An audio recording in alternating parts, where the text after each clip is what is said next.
Cherche ce que Dieu a mis en eux, frère. Ne regarde pas l'extérieur, ne regarde pas l'apparence, mais viens chercher ce que Dieu a mis en eux. Parce que nous vivons un temps terrible, une époque troublée. Vous avez entendu dire qu'il y a 5 ministères. Les pasteurs, les docteurs, les évangélistes, les prophètes et les apôtres. Tu connais très bien la chose. Et comme on vient de parler que chacun a sa particularité, c'est-à-dire que l'apôtre marchera comme l'apôtre, le prophète comme les prophètes, le docteur comme les docteurs, et ainsi de suite. On a parlé des parcelles. C'est ça qu'on a dit, que chacun doit marcher selon ce que Dieu lui a dit. Et ne doit pas sortir de cette parcelle. Mais nous vivons un temps compliqué aujourd'hui. C'est-à-dire, il y a des hommes aujourd'hui qui se considèrent comme étant prophètes, par exemple. Mais quand tu les regardes marcher, ils marchent comme des fois un pasteur. Quand tu regardes le pasteur en lui-même, il marche comme les prophètes. Quand tu regardes l'évangéliste, il marche comme les docteurs. Cela est possible, frère. Mais ces hommes-là, eux, sont sortis de leur parcelle. Ils sont sortis de leur parcelle, frère. Parce que, comme on a dit que chacun doit marcher selon ce que Dieu lui a donné de faire. On vit une époque troublée. Les hommes ont renversé la chose. Tout cela pourquoi? Parce qu'ils n'ont pas vu comment le ministère fonctionnait. Ils n'ont pas eu les yeux ouverts pour voir comment le ministère fonctionne. C'est-à-dire, les hommes se sont levés et font des copier-coller. C'est-à-dire, il va allumer la télé, il va regarder dans le monde. Quand il verra un homme qui plaît à ses yeux, eh bien, qu'est-ce qu'il va faire? Il va l'imiter. Il va imiter cet homme. Il s'est passé une chose terrible. Je suis allé à un endroit une fois. On m'a dit que je vais écouter un prédicateur qui est congolais.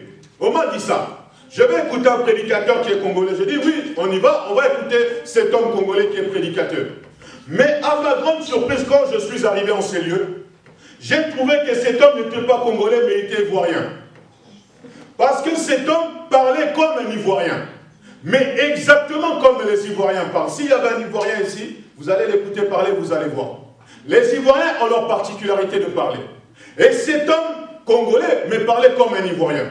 Et là, vous m'avez présenté comme congolais, mais il me parle comme un Ivoirien. Mais c'est troublant.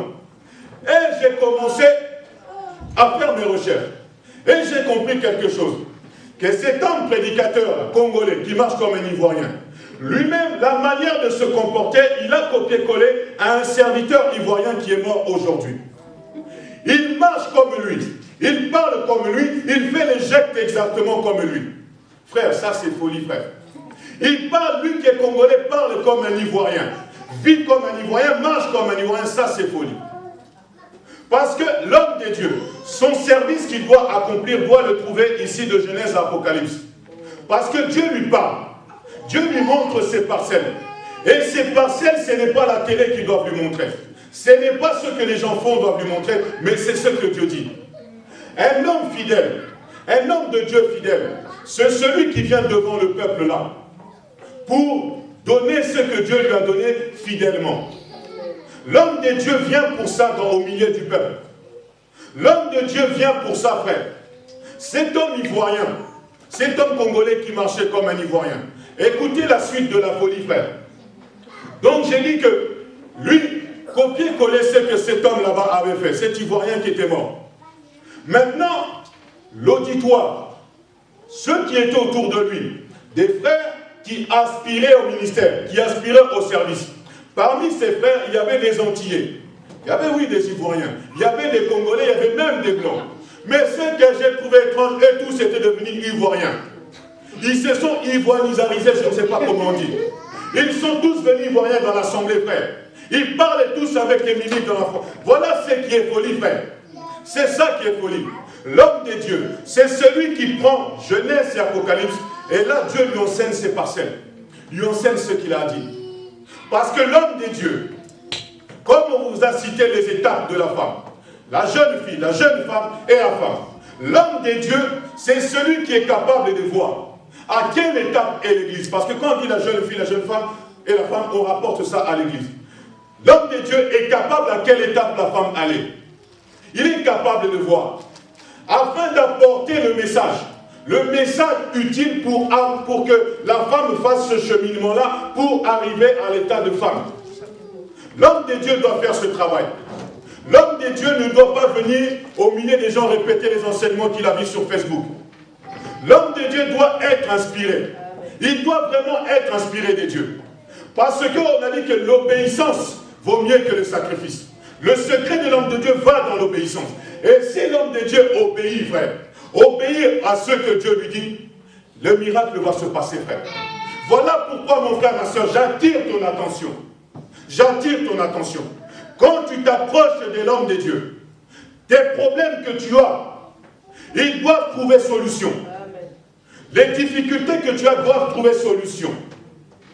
Le temps peut passer. Les jours peuvent passer. Ce n'est pas que je dis quand tu trouves l'homme de Dieu, les choses changent tout de suite. Non.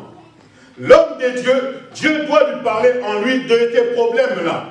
Parce que Dieu a choisi de le faire ainsi. Il a choisi de passer par les serviteurs pour te parler, frère. Il a choisi de le faire ainsi. Voilà pourquoi j'ai dit, j'attire ton attention, frère. Les problèmes que tu as, les difficultés que tu as, il doit trouver solution. Parce qu'il y a toutes les solutions dans la Bible. Il doit trouver solution. Or, quand l'homme ne marche pas dans ses parcelles, il ne trouvera pas de solution pour toi. Parce que lui, il est là comme un perroquet, en train de répéter ce qu'il voit sur YouTube, frère. Il est là comme un perroquet, mon frère, ma soeur. Voilà pourquoi j'attire ton attention, toi qui es là. J'attire ton attention. De voir ce qui est un serviteur. Afin que, quand tu en trouves un, tu t'attaches à lui. Parce que, frère, que tes yeux ne te trompent pas. Il y a très peu d'ouvriers aujourd'hui. Il y a beaucoup d'imitateurs, mais il y a très peu d'ouvriers. Il y a très peu d'ouvriers. Il y a très peu d'ouvriers, mon frère, ma soeur. Il y a beaucoup de perroquets, frère. Il y en a beaucoup. Voilà pourquoi, frère. Quand tu en trouves un, quand tu trouves des frères fidèles à la parole de Dieu, attache-toi à eux. Quand tu trouves des Congolais qui sont prédicateurs, mais quand tu les vois, tu te demandes, mais cet homme, il est de quelle nationalité? C'est ça un prédicateur, frère. Sa nationalité n'est plus en lui. Sa nationalité n'est plus en lui. L'homme de Dieu, ce n'est pas celui qui marche dans sa nationalité. Pour dire que oui, dans mon nationalité, je veux parler comme ma nationalité. Non, l'homme parle comme la nationalité du ciel, frère. Amen. Et ça, c'est folie pour les hommes. Ça, c'est vraiment folie. Quand l'homme vient parler avec la nationalité du ciel, mais on se pose la question, mais il vient d'où? Il parle comme qui? Il parle comme comment? Or, il va te dire, il parle comme l'homme de Galilée, là. L'homme qui est venu troubler les eaux, frère. L'homme qui est venu trouver le monde. Il parle comme lui. Tu ne dois pas trouver en prédicateur sa nationalité, frère. Tu ne dois pas la trouver. Les églises des Congolais, des Haïtiens, toutes ces choses, ça n'existe pas. Ça n'existe pas. Ça n'existe pas. Parce qu'il n'y a pas le Dieu des Congolais, le Dieu des Ivoiriens, le Dieu des... Il n'y a pas ça. Parce que tous nous nous retrouvons sous un même et seul Dieu. Dont la nationalité, c'est la nationalité du ciel. Donc le qui ivoirien soit anéanti, que le qui congolais soit anéanti, adopte la nationalité du ciel. Adopte la nationalité du ciel, frère. Parce que quand tu vis dans un État, quand tu vis dans un pays, quand tu es d'une nationalité, il y a des codes, il y a des manières, il y a toutes ces choses. Et c'est ça qu'un serviteur doit te présenter, frère. La nationalité du ciel. Afin que tu ne sois pas étranger là-bas, quand tu seras là-bas. Parce que quand tu seras là-bas, tu vas voir Pierre en train d'acclamer. Tu vas voir Paul en train de sauter de joie. Tu vas voir tes frères qui sont ici en train de sauter de joie. Mais toi, tu vas dire, mais qu'est-ce que font ces gens? Qu'est-ce que font ces gens? Parce que si tu ne connais pas ta nationalité, si tu ne t'apprends pas ta nationalité, frère, tu vas être... Mais qu'est-ce que font ces gens? Mais que si tu connais ta nationalité, quand tu verras Pierre adorer Jésus, tu vas entrer aussi dans l'adoration. Tu vas entrer aussi dans l'exaltation parce que tu connais qui est Jésus. Tu sais qui est Jésus. Parce que le Jésus qu'on te prêche en ces lieux, ce n'est pas le Jésus que les hommes prêchent à l'extérieur. Ce n'est pas ce Jésus-là. Ce n'est pas lui, frère. Peut-être là, tu es en train de te dire, mais qu'est-ce qu'il me dit le frère? Le frère, ils sont en train de se placer comme il n'y a que eux, comme il n'y a que lui. Tu peux te dire ça. Mais laisse-moi te dire, je ne dis jamais c'est moi qui ai la vérité, frère. Ce n'est pas cette église qui a la vérité, mais c'est Jésus qui a la vérité. C'est Jésus seul qui a la vérité. Et si toi, et si nous sommes sincères et fidèles à lui, il nous donnera sa vérité, frère. Il nous donnera la vérité. Parce que c'est la vérité et la nationalité du ciel. La vérité, la marche de la vérité, c'est ça qui t'amène au ciel, frère. Ce n'est pas le cinéma. Ce n'est pas le cinéma que les hommes font. Voilà pourquoi, frère. Voilà pourquoi, mon frère, ma soeur. Au nom de Jésus, tu vas considérer ce que Dieu fait. Au nom de Jésus-Christ, que la conversion pure et vraie va se passer dans ta vie.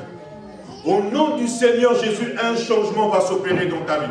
Parce que dans cette église, nous faisons des efforts pour parler de la vérité. De cette vérité. Et cette vérité, frère, va faire de toi quelqu'un d'autre. Va faire de toi quelqu'un d'autre, frère. Et ce n'est pas toi qui vas l'attester, mais c'est ceux qui sont autour de toi. C'est eux qui vont attester que non, quelque chose s'est passé dans ta vie. Quelque chose s'est passé dans ton cœur. Nous vivons vraiment une époque troublée, frère. On vit une époque très troublée.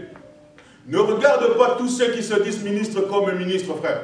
Ne regarde pas ça.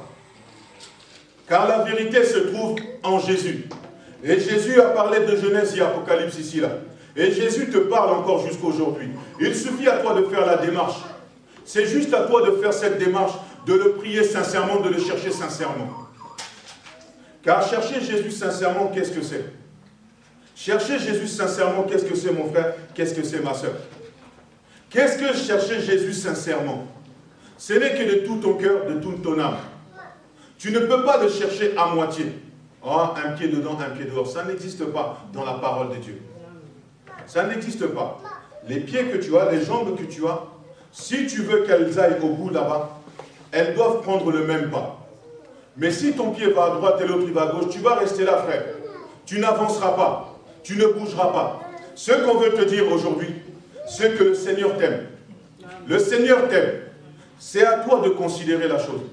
Aujourd'hui, on va un peu parler. Même si on a peu de temps, on va un peu parler. On va un peu parler de certaines choses. Dans le peu de temps, on va essayer d'un peu parler de certaines choses. Parce que le Seigneur nous aime et il nous veut du bien. Il veut du bien à chacun d'entre nous. Et rien n'est hasard dans ce que Dieu fait. On a pris Genèse 3, verset 16, pour souligner que la domination que Dieu a donnée à l'homme sur la femme. Comme on dit, on fait des efforts pour parler vraiment de l'Église et de la femme. On présente la femme naturelle, comment elle doit marcher, afin qu'on regarde dans les évangiles qu'est-ce que cela implique pour l'Église. Et là, on nous dit que, le Seigneur dit que l'homme doit dominer sur la femme. C'est ce que Genèse 3 nous dit. Que l'homme doit dominer sur la femme. Et que le désir de la femme doit être tourné vers l'homme. Quand tu lis ces choses, tu peux comprendre avec moi que Dieu a rendu incapable la femme de subvenir à tous ses besoins. Dieu l'a rendu incapable. Dieu a rendu la femme incapable. Et Dieu a donné la domination à l'homme. Dieu a rendu l'homme capable de subvenir à son propre besoin à lui, l'homme, mais aussi à celle de la femme. Dieu a rendu l'homme et la femme dans ce sens-là. Donc on dit, on cherche dans les Écritures, c'est que cela peut se rapporter pour nous, Église. Mais que nos sœurs, que nous les frères, que nous entendions aussi. Parce qu'on a dit, la manière de marcher, la manière de se comporter, doit s'expliquer dans ces évangiles. Amen. Faisons l'effort, frères et sœurs. Il reste encore peu de temps, car je vois ceux qui sont en train de dormir un peu. Quand on parle de l'Église, de la femme, moi je crois que, et ce qui est vrai, dans cette Église on t'a déjà enseigné. On nous a déjà parlé de ce qu'était l'Église, de ce qu'était la femme. On nous a déjà parlé. On nous a déjà enseigné sur le sujet. Voilà pourquoi, ici, on veut adopter une attitude. On veut adopter l'attitude comme parlant à ceux qui ont déjà entendu. Permettez-moi, on va lire une écriture en Romains.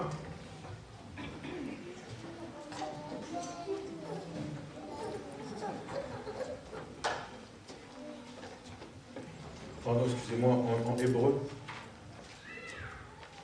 Hébreu 6.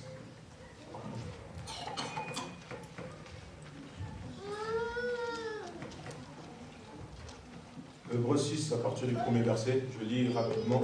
Hébreu 6, à partir du premier verset.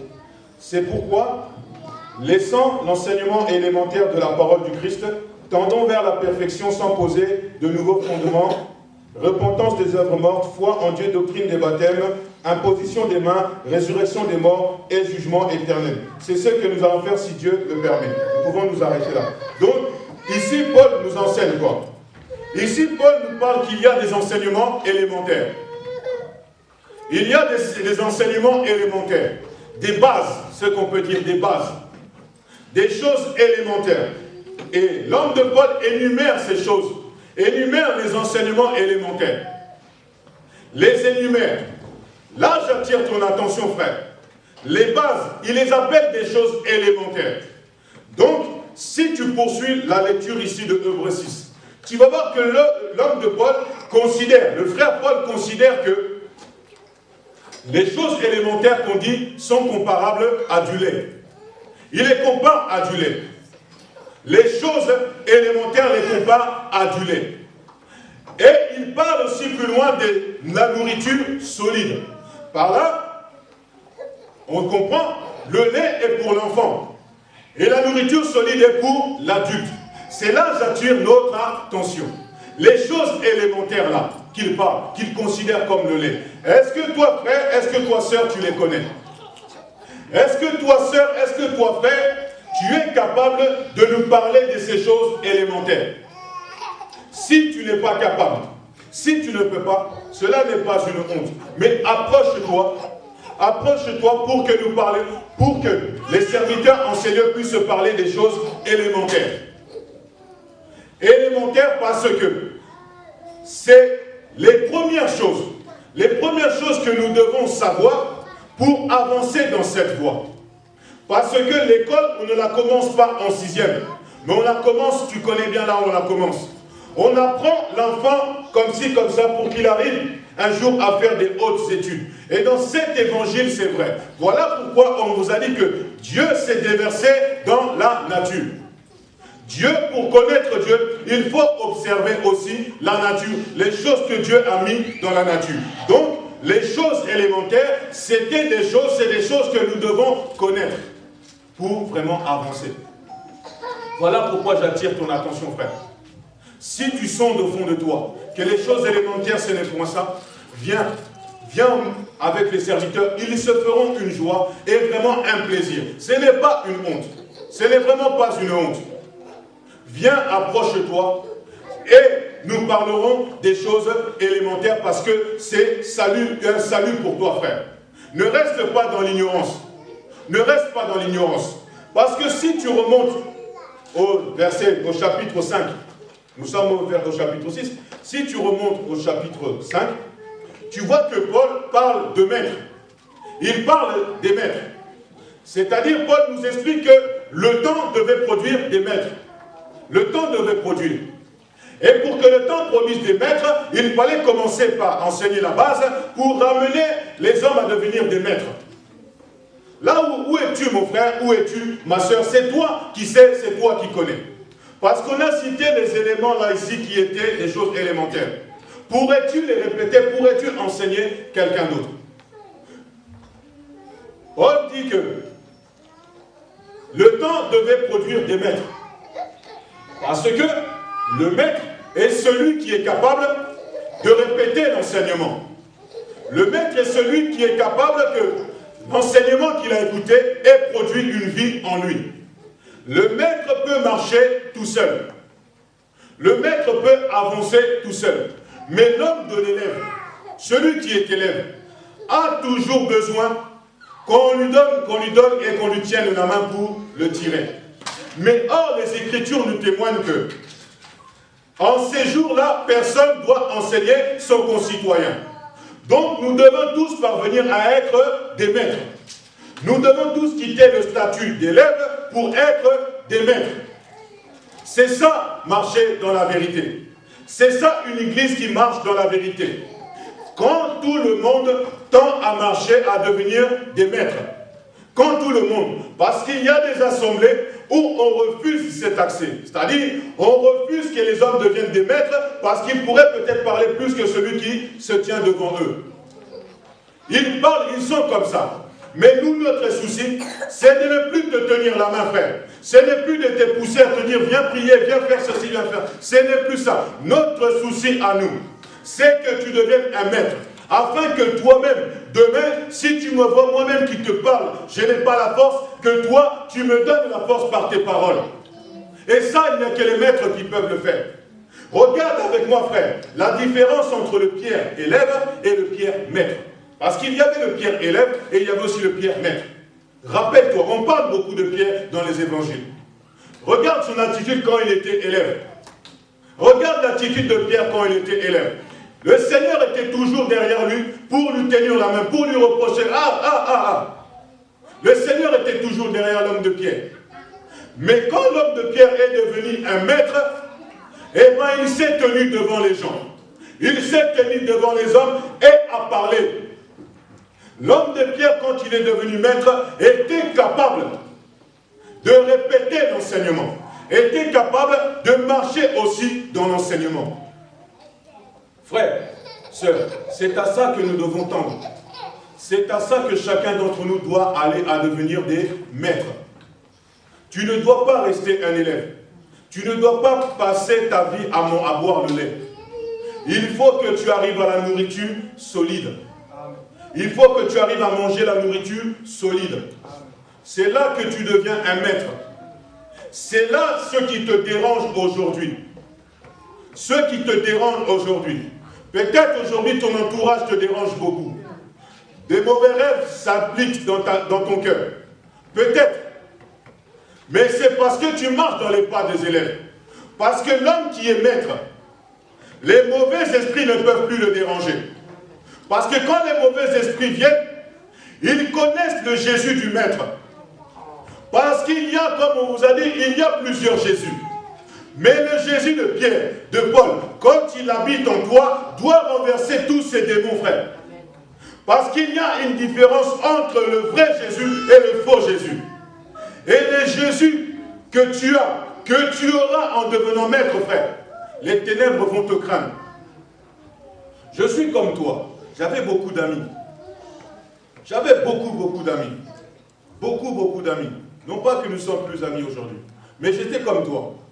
J'avais beaucoup d'amis. Et ces amis, ils m'ont dit, si tu veux rester avec nous, continue à voler avec nous. Si tu veux rester avec nous, continue à faire ça avec nous. Mais l'Esprit de Dieu qui est en nous lui dit, non, je ne peux plus faire cela. Alors, quand ils allaient voler, je leur dis, non, il ne faut pas faire cela. Alors, ils m'ont rejeté, frère. C'est comme toi. Beaucoup t'ont abandonné aussi. Parce que tu as choisi la voie sainte, la voie de la vérité. Et cette voie amènera l'abandon des autres autour de toi. C'est une réalité. Parce que tu les juges dans leur comportement. Tu les juges dans leur manière de faire. Tu les juges. Et comme ils n'ont pas envie de cesser ce qu'ils ont à faire, ils te chassent. Remarque avec moi une chose. Quand il y a la fête et que la fête bat son plein vraiment, quand il y a la fête, une fête, surtout la fête des Congolais, quand il y a la fête, la boisson, la danse, quand il y a ces choses-là, mais ça, repense un peu à ça. Il se passe que les gens souvent font des cercles et se mettent à danser. Ils dansent. Les autres qui sont à table, ils boivent jusqu'à devenir ivres, je ne sais. Mais, remarque avec moi, frère, les gens dansent, les gens boivent. Mais tout le monde trouve ça banal. Mais quand toi, un frère, tu vas adopter leur comportement, là, ils vont être tous dans la joie. Ils vont être tous dans la joie. Ils vont dire, hey, regardez. Ils vont commencer à te filmer, frère. Parce que, frère, celui qui les condamnait ne les condamne plus est venu avec eux. C'est ça, frère. Cet évangile va rendre de toi seul. Tu vas rester seul. Mais dis gloire à Dieu parce que tu n'es pas seul. Tu es avec Dieu, frère. Accepte que les gens te laissent. Accepte que les gens t'abandonnent. Mais attache-toi à Jésus. Voilà pourquoi on répète encore. Quand tu trouves des serviteurs, quand tu trouves des frères qui craignent Dieu, attache-toi à eux. Attache-toi à eux, frère. Parce que moi qui suis là, moi votre frère qui suis là aujourd'hui, si par exemple je me retrouve à Sarcelles, aujourd'hui j'ai un endroit où je peux même aller dormir, manger, où on ne me refusera rien. Je peux aller à Comble-la-Ville là-bas, j'ai un endroit où je peux dormir, on ne me refusera rien. Je peux aller à Trappes là-bas, j'ai un endroit où je peux dormir, où je peux manger, on ne me refusera rien. Par là, je veux dire que nous avons des frères et des sœurs. Nous en avons et tu en as. Accepte d'abandonner les païens, ceux qui ne respectent pas la voie. Accepte. Parce que aujourd'hui, le Seigneur, moi, m'a donné des grands frères, des grandes sœurs, m'a donné des mamans, des papas. Le Seigneur a fait. M'a donné des amis. Le Seigneur l'a fait. Même si ils m'ont abandonné, frère. Moi, nous restons dans le Seigneur. Car le Seigneur a des choses merveilleuses. Parce que ces gens-là courent après des chimères. On va juste dire rapidement ce qu'on voulait parler en Genèse 3, verset 16. C'est qu'on voulait parler de la faiblesse de la femme. Parce que Dieu a placé une faiblesse dans la femme. Dieu a fait que la femme faible et l'homme plus fort. Quand nous lisons 1 Pierre 3, 1 Pierre 3 comme nous avons lu tout à l'heure, tu vas voir que l'homme de Pierre, notre frère Pierre, le Nzunzu là, tu vois, le frère là vraiment qui était vraiment zélé pour les choses de Dieu. Ce frère là, il dit que, regardons la femme comme étant un être plus faible. Parce que par là, cet homme de Pierre, il a considéré les évangiles et il a vu que Dieu a fait une faiblesse à la femme. Alors, quelle est cette faiblesse, frère? Quelle est cette faiblesse pour que nous puissions la rapporter à l'évangile? Parce que, de nature, la femme est plus faible, c'est vrai. De nature, la femme est faible. Plus faible que l'homme. L'homme est plus fort. Mais, regarde avec moi. La femme peut aussi être plus intelligente que l'homme. La femme peut être aussi plus forte que l'homme. C'est une réalité. C'est une possibilité. La femme peut être plus qu'un homme. Il y a des femmes tellement costauds qui peuvent attraper un homme, le taper du matin jusqu'au soir. Nous avons eu des témoignages comme ça, des hommes qui ont pleuré. Donc, ce qu'on veut dire, c'est que si on veut rapporter cela à l'évangile, on ne doit pas s'arrêter à les attributs physiques. Parce que la femme peut être de là. Et par là, on va ajouter une parenthèse ici. Pour dire quoi? La femme est merveilleuse. La femme est très importante. La femme vraiment est très importante, frère. On doit vraiment considérer ce qu'est la femme. On doit considérer cet être. On doit vraiment prêter attention à la femme. Parce que la femme est le salut de l'humanité, frère. La femme est le salut de l'humanité. On doit considérer. La femme n'est pas celle qu'on prend et qu'on met dans la maison comme une statue, non. La femme, c'est pas ça. La femme n'est pas ça. La femme est très, très, très importante. Parce que l'homme aujourd'hui interprète cette parole, interprète ces choses, en voulant dominer physiquement sur la femme, en voulant martyriser la femme, en voulant vraiment démontrer que oui, c'est moi la force et c'est toi la faiblesse. L'homme veut marcher comme ça. Mais on a dit que la femme peut te surprendre. Elle peut devenir plus forte que toi, plus intelligente que toi. L'homme, mal averti, marche comme ça. Voilà pourquoi mes frères, respectons la femme.